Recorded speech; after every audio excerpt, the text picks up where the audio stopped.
अस्सलाम वालेकुम स्टूडेंट्स।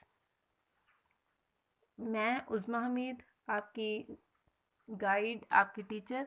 हमने 2 दिन पहले अपना सिलसिला स्टार्ट किया था कुछ मैजिक ट्रिक्स सीखने के हवाले से। तो हम अपने उसी सिलसिले को कंटिन्यू करते हैं। लास्ट जो हमारा लेक्चर था उसमें हमने देखा था चंद नंबर्स का हमने स्क्वायर फाइंड आउट करना सीखा था। आज हम उसी टॉपिक को थोड़ा सा एक्सपेंड करेंगे मज़ीद। हम देखेंगे कि मज़ीद जो नंबर हैं मुख्तलिफ नंबर्स को के स्क्वायर्स लेने की टेक्निक डिफरेंट है। ठीक है, तो हमने मुख्तलिफ किस्म के नंबर्स की वो टेक्निक हमने फाइंड करनी है और उसको हमने डिस्कस करना है। आज हम कोई सा भी एक नंबर ले लेते हैं। सपोज करें 83 है। 83 का अगर हमने स्क्वायर फाइंड करना है तो 2 स्टेप्स हमें फॉलो करने पड़ेंगे। 2 स्टेप्स में हम बहुत आसानी से 83 का या किसी भी नंबर का हम स्क्वायर फाइंड आउट कर सकते हैं। हम देखेंगे कि 83 का हमने स्क्वायर किस तरह से फाइंड आउट करना है। हमें हर नंबर का, हर डिजिट का स्क्वायर फाइंड आउट करना है। ठीक है, 3 का अगर हम स्क्वायर फाइंड आउट करें तो ये बहुत आसान है। हमें छोटे छोटे नंबर्स के जो है ना स्क्वायर्स हमें याद होते हैं। स्पेशली 1 से लेकर 9 तक हमें तमाम नंबर्स के जो स्क्वायर्स हैं वो हमें याद होते हैं तकरीबन। उसके बाद जो है वो हमारी कैलकुलेशन वाला जो प्रोसेस है वो स्टार्ट हो जाता है। तो अगर हम 3 का स्क्वायर फाइंड करें तो वो हमारे पास 9 आ जाता है। अब हमने इस चीज़ को फोकस करना है कि हमारा हर नंबर जिसका भी हम स्क्वायर ले रहे हैं वो डबल डिजिट में आना चाहिए। अगर सिंगल डिजिट में आ रहा है तो हमें उसको खुद डबल डिजिट में कन्वर्ट करना होगा। डबल डिजिट में कन्वर्ट करने के लिए हम क्या करेंगे, 9 के साथ 0 प्लेस कर देंगे।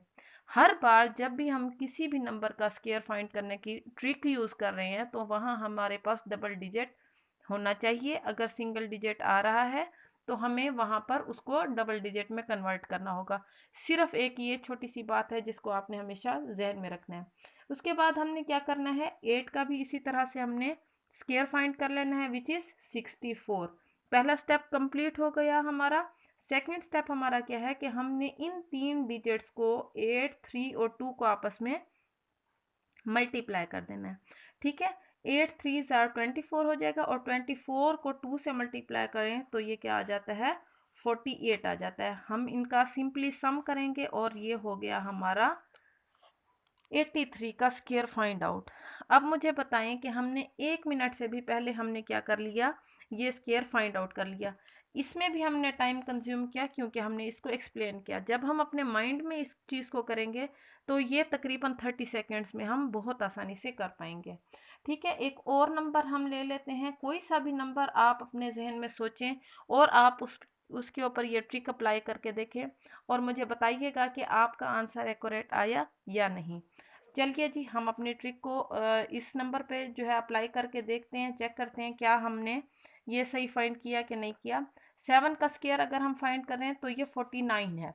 ठीक है, 49 ऑलरेडी हमारे पास डबल डिजिट में आ गया है, that is well and good. Now we will find out square of 4 which is 16। ठीक है, पहला स्टेप हमने कंप्लीट कर लिया। अब हमने क्या करना है, सेकंड स्टेप की तरफ आ जाना है। That is the product of these 3 digits. 4 को 7 से मल्टीप्लाई करें तो 28 आता है और 28 को अगर हम 2 से मल्टीप्लाई करें तो दैट इज 56। ठीक है, उसी तरह से अच्छा एक बात को आपने और ध्यान में रखना है कि आपने जो इन 3 नंबर्स का प्रोडक्ट लिखना है वो फर्स्ट नंबर को स्किप करके सेकंड नंबर के नीचे से स्टार्ट करना है। ठीक है, एक थोड़ी सी ये ट्रिकी जो है एक पॉइंट है जिसको आपने अपने माइंड में रखना है। आपने 9 के नीचे नहीं लिखना बल्कि फर्स्ट एलिमेंट को, फर्स्ट डिजिट को स्किप करके सेकंड डिजिट के नीचे से स्टार्ट करना है। Now we are adding these number 6 और 4, 10 हो जाएगा, 0 और 1 कैरी हो जाएगा। इनको आपस में सम करें 12 हो जाएगा, सम 1 कैरी हो जाएगा और ये हमारे पास 2209 that is the answer of 47 square. ठीक है, हमने बहुत आसानी से हमने 2 नंबर्स का स्क्वायर फाइंड कर लिया है। एक और number, that is your assignment, you will have to solve this and comment me that you have find the right answer और नॉट। चले नेक्स्ट हम टेक्निक की तरफ आते हैं, नेक्स्ट ट्रिक की तरफ आते हैं। हम देखेंगे कि एक स्पेसिफिक जो है नंबर्स हैं जो कि 50 के नियर अबाउट हों तो हम उनको एक और टेक्निक के ज़रिए भी सॉल्व कर सकते हैं। नंबर्स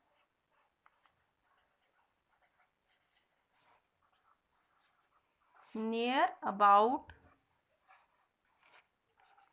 50 के नियर अबाउट जो नंबर्स हैं हम उनका किस तरह से स्क्वायर फाइंड करते हैं वो देखते हैं हम। 47 जो हमने अपने प्रीवियस एग्जांपल में देखा था, हमने उसका स्क्वायर फाइंड आउट किया था तो हमारे पास आंसर आया था 2209। हमारे पास ये आंसर आया था। हम चेक करते हैं क्या वाकई हमारा इस ट्रिक के साथ भी वही आंसर आता है या नहीं। सबसे पहले इस ट्रिक को फॉलो करने से पहले आपने एक नंबर अपने माइंड में रख लेना है, फिक्स कर लेना है ये नंबर। अगर हम क्या कर रहे हैं, नियर अबाउट 50 का कोई भी नंबर हम जिसका स्क्वायर फाइंड करना चाह रहे हैं उसके लिए आपको एक नंबर माइंड में रख लेना है एंड दैट इज 25। ठीक है, सबसे पहले आपने इस नंबर को अपने माइंड में रख लेना है। अब आपके लिए ये क्वेश्चन सॉल्व करना बिल्कुल भी मुश्किल नहीं है। आपने देखना है 47 50 से कितना कम है। 47 50 से कितना कम है, तो 47 50 से 3 नंबर्स कम है। जितना भी हमारा आंसर आया हमने उसका क्या कर लेना है, स्क्वायर फाइंड कर लेना है एंड दैट इज 9। अब बात सुने, जो हमने लास्ट हमने ट्रिक में बात की थी कि हमारे पास जो भी नंबर हो वो डबल डिजिट में होना चाहिए। 9 हमारे पास सिंगल डिजिट में आ गया है तो हमें ये नहीं चाहिए, हमें इसके साथ क्या करना होगा, ज़ीरो को प्लेस करना होगा। फर्स्ट स्टेप हम कर चुके हैं। सेकंड स्टेप में हमने क्या देखना है कि 47 50 से कितना कम था, 3 कम था, 3 नंबर्स कम था। वही 3 नंबर हमने माइनस कर देने हैं 25 में से, तो हमारे पास क्या आंसर आ जाएगा, 22। ठीक है, तो हमारे पास इस फार्मूला के अकॉर्डिंग भी हमारे पास जो आंसर आया है वो 2209 आया है। एक और हम एग्जांपल सॉल्व करके देखते हैं। सपोज करें हमने 48 का स्क्वायर फाइंड करना है। जल्दी से मुझे बताइए कि 48 50 से कितना कम है, 2 कम है, बिल्कुल सही। 2 का जो हम स्क्वायर लें तो वो क्या आ जाएगा, 4 आ जाएगा। 4 के साथ 0 हमने क्यों लिया, आपको ये बात अपने जहन में रखनी चाहिए और याद होनी चाहिए आपको कि 4 के साथ 0 हमने क्यों लिया। चलिए जी, हमने इसका 2 का स्क्वायर ले लिया एंड दैट इज 04।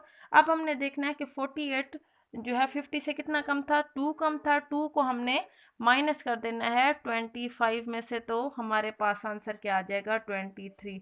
देखें, हमने ये तकरीबन 10 to 15 सेकेंड्स में ये क्वेश्चन सॉल्व कर लिया। ठीक है, इसी तरह हम एक और एग्जांपल ले लेते हैं। 45 ले लें, सपोज करें हम 45 का स्क्वायर ले लें। 45 50 से कितना कम है, 5 कम है, तो 5 का स्क्वायर हमारे पास क्या आ जाएगा, 25 आ जाएगा।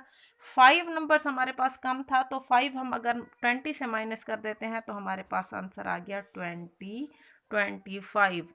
अपने कैलकुलेटर से चेक करके बताइएगा क्या हमने ये आंसर सही फाइंड किया या नहीं किया। ये तो वो नंबर थे जो हमारे पास 50 से कम थे, बिलो थे।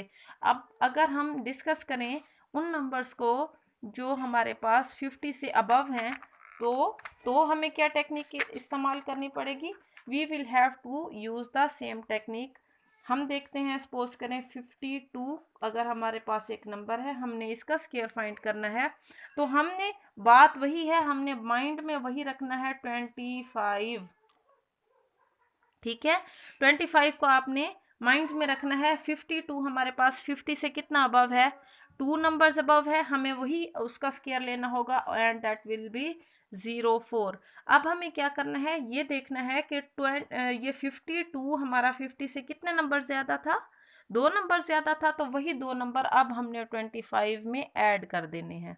तो 25 में 2 ऐड करने से क्या आ गया, 4704। हमारे पास 52 का स्क्वायर आ गया।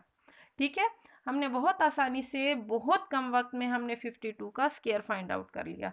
इसी तरह से आप किसी भी नंबर का स्क्वायर फाइंड आउट कर सकते हैं। सपोज करें आप 54 का स्क्वायर फाइंड कर रहे हैं, same will be the procedure. हमने क्या करना है, फाइंड करना है कि 54 50 से कितने स्टेप्स ज़्यादा है, 4 स्टेप्स ज़्यादा है, तो 4 का स्क्वायर हमारे पास क्या आ गया, 16 आ गया। 4 स्टेप्स ज़्यादा था तो 4 स्टेप्स हमने क्या कर देने हैं, इसमें ऐड कर देने हैं, तो हमारे पास क्या आंसर आ गया, 29 16। देखिए आपके लिए स्क्वायर्स फाइंड करना कितना आसान हो गया। ठीक है, ये हमारी थी जो नेक्स्ट जो हमारी ट्रिक थी। इसके बाद हम देखेंगे, अब तक हमने देखा कि उसी नंबर का हम सेम नंबर के साथ प्रोडक्ट ले रहे हैं तो स्क्वायर आ गया हमारे पास। अगर हमें डिफरेंट नंबर्स दे दिए जाएं तो हम उनको किस तरह से फाइंड आउट करेंगे, अब हमने ये देखना है। ठीक है, तो सपोज करें अगर हमारे पास कोई सा भी नंबर है, 101 है और 104 है, दो नंबर्स हैं, अगर हमें इनका प्रोडक्ट लेने को कह दिया जाए तो टाइम लगेगा, लेकिन टाइम अब नहीं लगाना क्योंकि हम तो सीख रहे हैं ट्रिक्स को। तो ट्रिक्स में हमने क्या देखना है कि ये 101 से कितने नंबर्स ज़्यादा है, सॉरी 101 100 से कितने नंबर ज़्यादा है। यहाँ हमने देखा कि ये एक नंबर ज़्यादा है और यहाँ हमने देखा ये 4 नंबर्स ज़्यादा था। ठीक है, इन दोनों का हमने 4 और 1 का आपस में कर देना है प्रोडक्ट, 4 1 जार 4 हो जाएगा। अब मैंने आपको पहले बताया था कि हमारे पास सिंगल डिजिट नहीं होना चाहिए तो हम इसके साथ 0 लगा देंगे। ठीक है, अब आपने क्या करना है, अब आपने इन दोनों को क्रॉस ऐड कर देना है, या इन दोनों को क्रॉस ऐड कर दें या इन दोनों को क्रॉस ऐड कर दें। दोनों सूरतों में आपके पास आंसर सेम आएगा। 101 को में 4 ऐड करेंगे तब भी 105 आएगा और 104 में 1 ऐड करेंगे तब भी 105 आएगा। कोई सी भी ऑप्शन आप ले लें, सपोज करें मैं ये ले लूँ या वो ले लूँ, बात एक ही है। हमारे पास 10504 हमारे पास क्या आ गया है, इन दोनों नंबर्स का प्रोडक्ट आ गया है बगैर किसी लंबी चौड़ी कैलकुलेशन के। हम इनको नहीं तो 3 स्टेप्स में क्या करते हैं, मल्टीप्लाई करते हैं, फिर उनको सम करते हैं, तब जाके हमारे पास प्रोडक्ट का आंसर आता है। यहाँ पर हमने क्या किया, सिंपल 1 स्टेप में हमने इसको सॉल्व कर दिया। नेक्स्ट हम एक और एग्जांपल लेते हैं। सपोज करें 109 है और 112 ले लें अगर हम सपोज करें। यहाँ देखें 100 से कितने स्टेप्स अबव आ गए हैं, हम 9 स्टेप्स आ गए हैं और यहाँ कितने स्टेप्स आ गए हैं, 12 स्टेप्स आ गए हैं। इन दोनों को आपस में ऐड कर मल्टीप्लाई कर दें तो इनका प्रोडक्ट आ जाएगा 108। इसी तरह से अगर हम देखें इन दोनों को हम आपस में सम कर दें या इन दोनों को आपस में सम कर दें, बात एक ही है और वो हमारे पास क्या आ जाएगा, 121। ये हमारे पास क्या है, आंसर नहीं। यहाँ हमारे पास एक और जो है स्टेप है जो काबिले तवज्जो है। हमें क्या करना है, हमारे पास यहाँ पर थर्ड जो है ना, थर्ड डिजिट आ गया। हमने किस चीज़ को फोकस किया था कि हमारे पास 2 डिजिट्स आने चाहिए। ठीक है, यहाँ पर हमारे पास थर्ड डिजिट आ गया तो हमने क्या करना है, इस थर्ड डिजिट को इसमें ऐड कर देना है क्योंकि हमारे पास इन दोनों का जो हमारे पास प्रोडक्ट का आंसर आ रहा है वो 2 डिजिट्स में हमें अलाउ है। थर्ड डिजिट हम क्या करेंगे, उससे नेक्स्ट वाले में ऐड कर देंगे, यानी हम इसको इस वन को क्या करेंगे, इसका कैरी कर लेंगे। तो हमारे पास क्या आ जाएगा, 12208। Now you can check the answer of this question. ठीक है, हमने ये कौन सी एग्जांपल्स देखी, उन एग्जांपल्स को हमने डिस्कस किया है जिनमें हमारे पास नंबर्स अबव देन 100 हैं। अगर हम क्या करें, अगर हम उन नंबर्स को डिस्कस करें जो हमारे पास बिलो 100 हैं, तब भी हमारे पास ट्रिक जो है वो इससे बहुत ज़्यादा सिमिलर होगी। सपोज करें 97 है हमारे पास, उसका प्रोडक्ट करना है हमने 98 के साथ। तो हमें क्या करना होगा, ये देखना होगा कि 9700 से कितना कम है। ये 3 नंबर्स कम है और ये 2 नंबर्स कम है। इन दोनों का आपस में प्रोडक्ट किया तो 06 आ जाएगा। 0 क्यों आया आपको अच्छी तरह मालूम है। अब हमें क्या करना है, अब हमें देखना है कि ये इन दोनों को क्रॉस सब्ट्रैक्ट करना है हमें। ठीक है, उसमें हमने ऐड किया था क्योंकि 100 से अबव थे। यहाँ हमने देखना है 100 से बिलो हैं तो हमें क्या करना होगा, इन दोनों को आपस में माइनस करना होगा। माइनस करें, इनको आपस में माइनस करें या इनको आपस में माइनस करें, दोनों सूरतों में हमारे पास आंसर 95 आता है। That is the answer of the product of 97 into 98। ठीक है, उम्मीद करती हूँ आपको मेरी ये एग्जांपल्स समझ आई होंगी। अगर इनमें कोई प्रॉब्लम है, कोई बात, कोई पॉइंट आपको डिफ़िकल्ट लगा, अनएक्सप्लेन्ड लगा, you can point out that in your comments. I will like to improve my lectures through your comments. एक एग्जांपल मैं आपको, एक असाइनमेंट मैं आपको देती हूँ। आपको क्या करना है, इसको सॉल्व करके मुझे बताना है कि इसका प्रोडक्ट क्या आता है। That is your assignment. अगर आपको मेरे लेक्चर्स पसंद आए हों तो लाइक करना मत भूलिएगा, मेरे चैनल को सब्सक्राइब कर लीजिए ताकि हम वक्तन फ़वक्तन इस तरह की छोटी छोटी ट्रिक्स को सीखते रहें और अपनी कैलकुलेशन को मज़ीद बूस्ट अप कर सकें। इंशाल्लाह बहुत जल्द हम अपने 9th और 10th के टॉपिक्स को भी डिस्कस करेंगे और नेक्स्ट वीक इंशाल्लाह उम्मीद है कि हम थ्योरम्स को भी डिस्कस करेंगे और साथ साथ इन ट्रिक्स को भी हम डिस्कस करते रहेंगे। Thank you. अल्लाह हाफिज़।